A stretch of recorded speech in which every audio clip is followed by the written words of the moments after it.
Sumire tours and travels भन्ने कसको travels हो?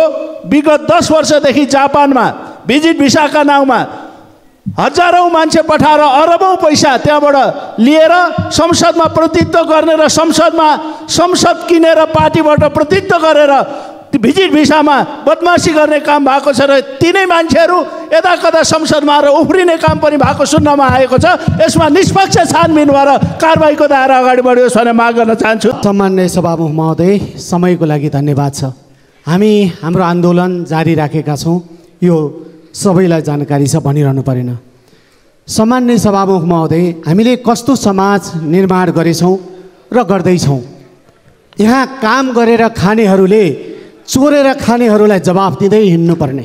अरे बाप रे, ये तो धोती खोल रहा है। 33 दिनदेखि भिजिट भिसाको नाममा भइरहेको मानव तस्करी विरुद्ध हामी आन्दोलनमा छौँ सभामुख महोदय, र संसदीय छानबिन समिति वा उच्च स्तरीय छानबिन आयोगको माग गरिरहेका छौँ।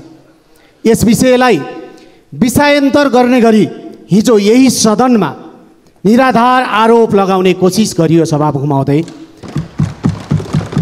राजनीतिलाई पेसा बनाएर वर्षौंदेखि देश दोहन गरिरहनेहरूले आफ्नो पेसा व्यवसाय गरेर खानेहरूमाथि गम्भीर आरोप लगाउन पछि परेनन् सभामुख महोदय।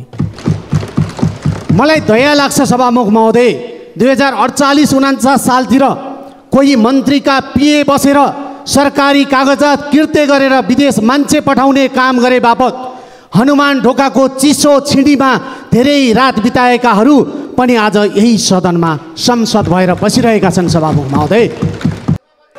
सभामुख महोदय, अरूलाई आक्षेप लगाउनेहरू भिसा पाए आफै टाप कसलान् हो, म गर्वका साथ भन्छु। हो, म गर्वका साथ भन्छु सभामुख महोदय, सुमिरे टुर्स एन्ड ट्राभल्स मेरो कम्पनी हो सभामुख महोदय। म यही देशमा केही गरेर खाने मान्छे हुँ, चोरेर खाने मान्छे होइन सभामुख महोदय। मेरो समय ठिकै चलेको छ सभामुख महोदय, अरूको घडीको समय बिग्रेको छ भने म के भनौँ सभामुख महोदय। मेरो कम्पनीमा मात्र एकजना मान्छे भिजिट भिसामा जापान होइन संसारको कुनै देश गएको छ। हामीले पैसा लिएका छौँ र फर्केका छैनन् भने प्रमाण पेश गर्न म चुनौती दिन्छु सभामुख महोदय। होइन भने सभामुख महोदय, निराधार आरोप संसदको रेकर्डबाट हट्नुपर्छ। म यो सभामुखज्यूबाट रुलिङको माग गर्दछु सभामुख महोदय। सभामुख महोदय, कसैको सचिवालय चल्ने स्रोत घट्यो भनेर, कसैको जिल्लाको कर्मचारी पर्यो भनेर हामी हाम्रो आन्दोलनबाट पछि हट्दैनौँ सभामुख महोदय। हाम्रो आन्दोलन जारी छ सभामुख महोदय। मैले फेरि भन्छु, निराधार आरोप संसदको रेकर्डबाट हटिनुपर्छ, यो कट्नुपर्छ।